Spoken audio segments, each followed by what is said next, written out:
Sobre fundo branco, vê-se o desenho de uma cidade ao longe. Uma seta vermelha liga uma tela de televisão, onde se lê Univesp TV, ao desenho de um crânio e um cérebro, onde se lê Pedagogia Unesp. Hoje a gente tem visita, por favor, hein? Rafael, Wendel, Dani, Samara, Vitória.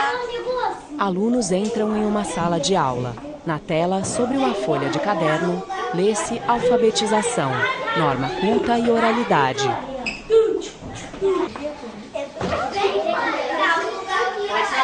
Sala de aula.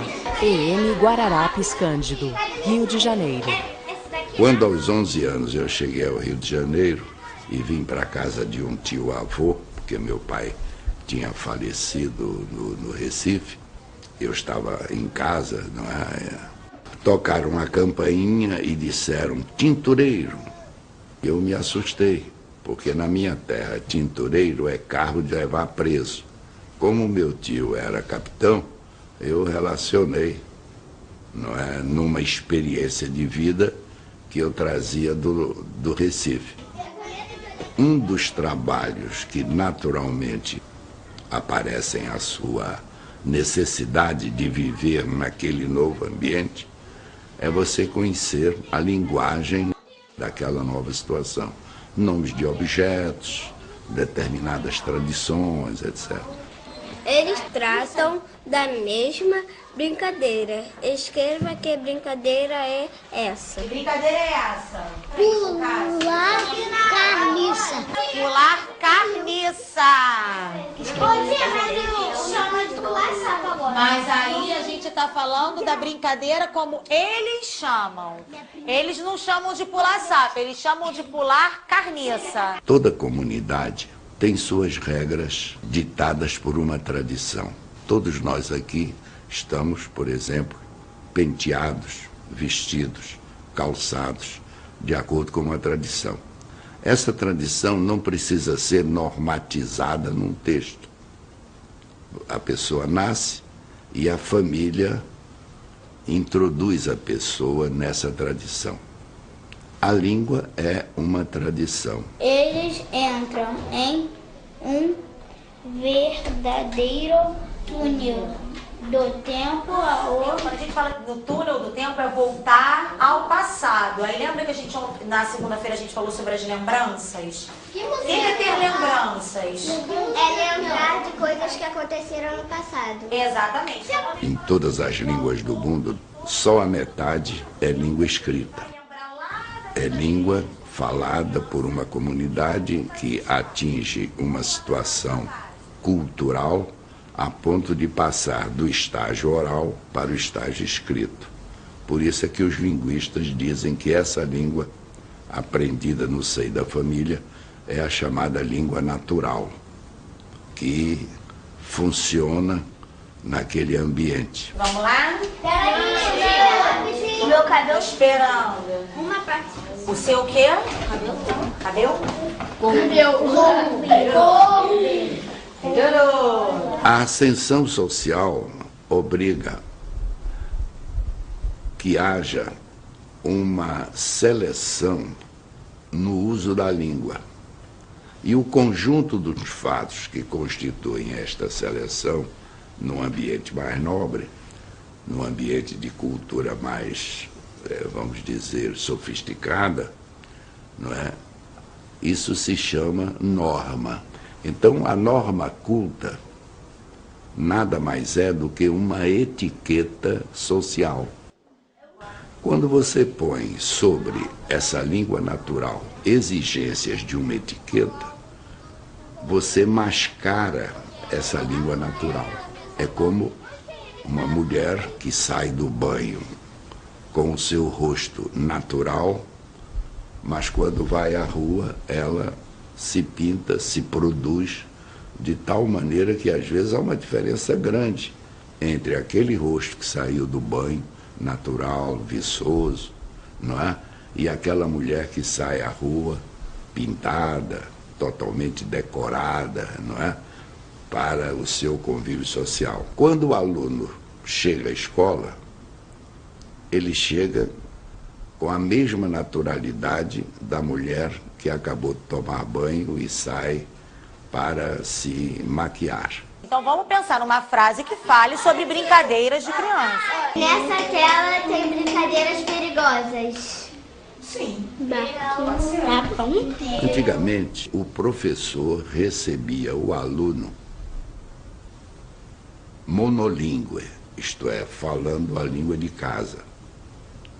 E o professor queria que este aluno saísse da escola também monolíngue, isto é, falando a língua da escola. Hoje eu vou apresentar para vocês essa história, O Patinho Feio. Mas vocês têm um conhecimento prévio dessa história? O que será que tem nessa história?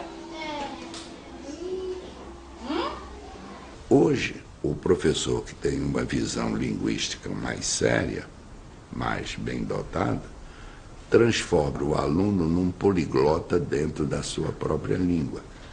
Isto é, ele veio com a língua de casa, a escola lhe apresenta uma outra modalidade e põe à disposição do aluno já duas modalidades. Então eles chegam aqui com aquela coisa do familiar. Mimim, tanimim, truce, comendo, bebendo. A gente entende, né? Mas você vai falando certo para eles, né? E eles vão vendo a gente falando certo, né? Ah, tia, eu acabei. Tá, eu acabei, né? Eu fazia, eu fiz. Às vezes realmente eu corrijo. Não sei nem se estou indo pelo caminho certo nesse sentido. Mas eu acho necessário, não assim, você está errado, não é assim. Mas assim, eu peço para ele pensar um pouco sobre o que ele falou. O que você já fez? Aí ele vai chegar à conclusão que a palavra era outra. Eu corrijo sempre. E eu não dou essa possibilidade, não. Você pode escolher como você quer falar. Não, vai falar certo. Sabe? Eu estou entendendo o que você está querendo dizer e você também entende o que eu falo. A gente se comunica. Mas eu cobro.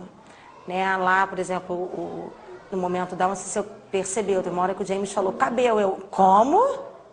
Quer dizer, quando eu falo assim com eles, eles já sabem que eles falaram alguma coisa. Eu coube, eu falei, olha, fala devagar, pensa no que vocês querem falar, porque vocês sabem falar certo, mas estão falando errado porque vocês estão com pressa de falar. Né? A gente tem que pensar e refletir sobre o que a gente está falando. Necessariamente você toma aquilo que a criança traz como linguagem como um solo de partida, obrigatoriamente. Agora, isso não significa que você vai ficar nesse solo. Significa que aquilo ali é o primeiro degrau para você apresentar outros horizontes. Porque se você corta esse primeiro degrau, se você diz, a sua língua não presta. O que você está falando é feio, errado, inadequado em qualquer situação. E não é inadequado em qualquer situação. Não é nós vamos e não nós vai. Nós vamos e nós vai são duas variedades. Não é uma questão de tolerância, é uma questão de caminho didático mesmo. Reconhecimento daquilo como língua verdadeira, língua viva e mostrar que em certas situações, é como disse o Celso Luft há 1000 anos atrás, não é adequado você ir de biquíni para o municipal e nem ir à praia de smoking. Então, o professor terá que conviver com as duas normas e a criança percebe que se nós pegamos o peixe, é uma forma que ela vai usar a vida toda, enquanto nós pega é uma forma que tem uma circulação mais reduzida no mundo da linguagem, ela é suficientemente inteligente para usar aquela que ela não erra nunca. Cadê o patinho diferente? Ali. Como é que a gente concilia o respeito à língua do aluno com a necessidade e a oportunidade de ensinar a norma culta também, para todos? 21º Encontro de Professores de Estudos sobre Letramento, Leitura e Escrita. UFRJ, junho 2011. É uma saída. As pessoas serem preparadas para usar mais de um dialeto. Mas como se faz? Isso é que eu queria ouvir de vocês. Se vocês têm essa preocupação e já pensaram, como é que se faz? Eu vou mostrando para ele como é que eu falo. Se eles dissessem, eu trouxe, você trouxe. E aí a gente vai lá, tentando estabelecer um diálogo inegavelmente tem uma relação hierárquica ali, né? Adulto-criança, professor-aluno, e é o que eu tenho experimentado de alguma forma, eu digo assim, na questão da oralidade. Eu comecei a colocar separadas essas palavras escritas de forma incorreta, mas que é devido à oralidade da criança, então que ela escrevia da maneira que ela falava, e palavras que ela falava tranquilamente, né, como todo mundo fala, mas que ela tinha alguma dificuldade, ou de regularidade ou de irregularidade da língua. A norma ortográfica não era clara para ela. Eu comecei a colocar separadas essas palavras. Não erre mais, aí fique de olho na língua, põe a boquinha, né, como você fala, fique de olho como você fala, coloquei lá e comecei a colocar, não erre mais. Aí punha as palavras e punha a forma que estava escrita, que era a forma que eles falavam, né, e a forma que ela aceita, né. Bom professor alfabetizador deve estar, isso já se fala há muito tempo, colocando no quadro tanto as regras que estão sendo seguidas pelas crianças, com paradigmas mesmo, você declinar. Então tinha lata e a criança não conseguia escrever lama, porque lama é outro fonema, né? E ela não estava ainda com essa questão de que o A não era só A, que o A, às vezes, em determinados contextos, era an, né? Ou seja, antes do M, quando ele vem antes, uma sílaba que vai começar por N, vai começar por M. Então você tem que fazer essa regra. A primeira regra é que o A é A. Então você vai botar um monte de exemplos no quadro. A segunda regra é que o A é AN também, mas em alguns contextos, a criança vai identificar. O que é que faria o bom professor? Vamos ler esse trecho. Quando fui à escola, ou quando fui à cidade, e depois no comentário gramatical dele. Repararam que o livro diz fui à cidade? Normalmente, como é que nós dizemos? Todos eles dirão, eu fui na cidade. Estão vendo? Fui na cidade. Mas reparem que o livro disse fui à cidade. Com os verbos de movimento, você pode usar tanto a preposição em como a preposição a, sabendo que há uma distinção de nível de língua. Quando você quer usar na língua escrita, você dirá fui ao cinema, fui ao teatro, fui à escola. E quando você quer continuar na língua espontânea, você dirá fui no cinema, fui na escola, etc. Veja bem, o professor não desprezou a modalidade da competência linguística do aluno, mas colocou ao lado dela uma outra modalidade, e essa segunda modalidade vai servir para o professor distinguir uma língua mais policiada e uma língua mais livre, mais espontânea, mais informal. Aí o professor já começou a mostrar um momento da variedade linguística. Na alfabetização, isso é muito possível, porque a gente está lidando com essa passagem da oralidade para a escrita, e se ele aprender que a maneira como ele fala tem regras, né, e você é falante, você é produtor de texto, quando você cumpre essas regras. Aprender essas adequações, que são nuances e são de muitas ordens, para além da sintaxe. Mesmo a pessoa analfabeta, que nunca foi à escola, portanto, um adulto que estiver dentro da sua oralidade, porque não vai estar escrevendo, ou seja, dentro de qualquer momento de produção de linguagens, sempre há regras. E um atrás do outro, pulando sem parar. A obrigação da escola é fazer com que as crianças se desenvolvam linguisticamente, que elas passem a ser produtoras de textos que tenham necessidade na vida social. Se o texto é uma entrevista para um emprego, ela tem que fazer as regras daquela situação comunicativa. Isso é que a escola tem que ensinar. Se o texto é escrever um bilhete para a mãe, se ele virar caminhoneiro, botar uma boa frase de para-choque de caminhão, né? Convencer alguém, se você for vendedor. O outro, o que ele é o tipo que Caçador. Que é uma coisa que eu vivo dizendo aqui, a gente tem que alimentar as crianças. E uma das maneiras de alimentar as crianças é com a literatura, né? Não é preciso ter sido uma princesa ou ter visitado um palácio para imaginar essas coisas. A literatura nos permite experiências vicárias, viver como se fosse. A gente vive o lugar do outro, a experiência do outro, a paixão do outro, a raiva do outro, o ciúme. São experiências fortes que a criança não precisa viver na realidade. A mulher com o seu gatinho, com a sua galinha. É a galinha cacarejar. Como é que a galinha cacareja?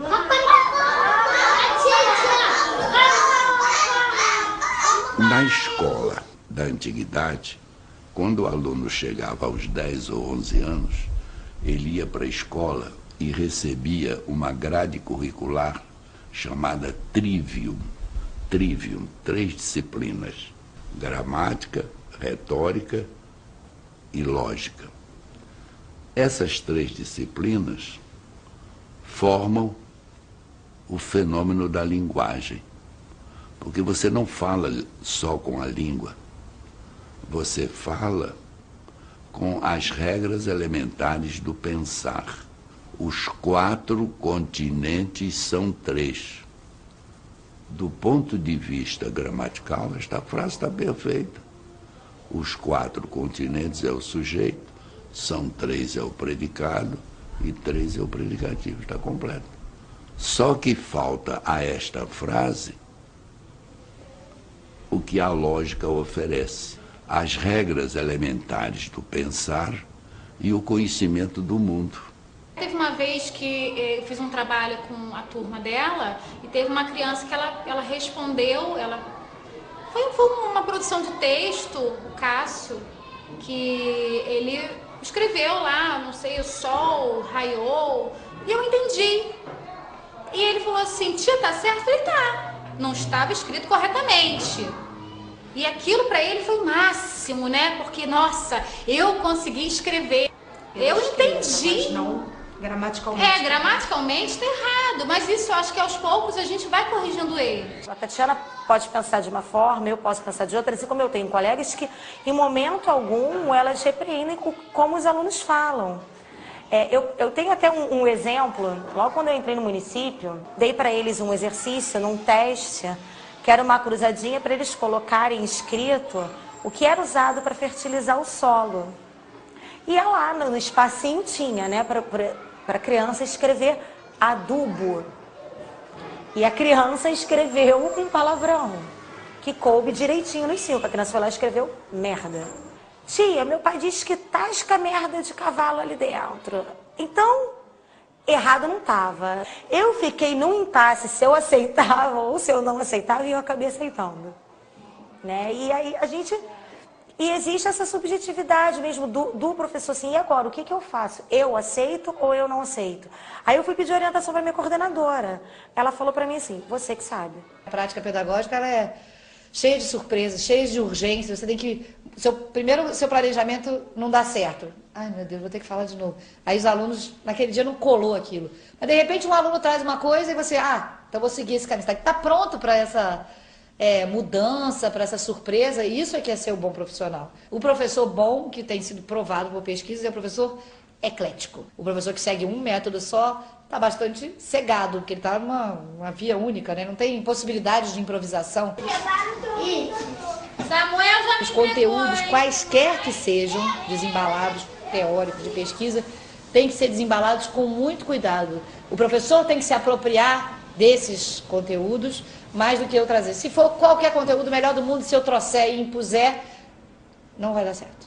Vai ser uma coisa que vai cegar o professor vai até engolir, dizer que está usando, mas não vai ser aquele uso, né, com autonomia, com amor, né, amor profissional, sabe, não é amor no sentido da missão amorosa, não, mas no sentido de você estar fazendo o que você gosta, está fazendo o que você acredita, o que você aposta, você é pago para isso, você foi formado para isso, e você melhor do que ninguém pode fazer isso, né.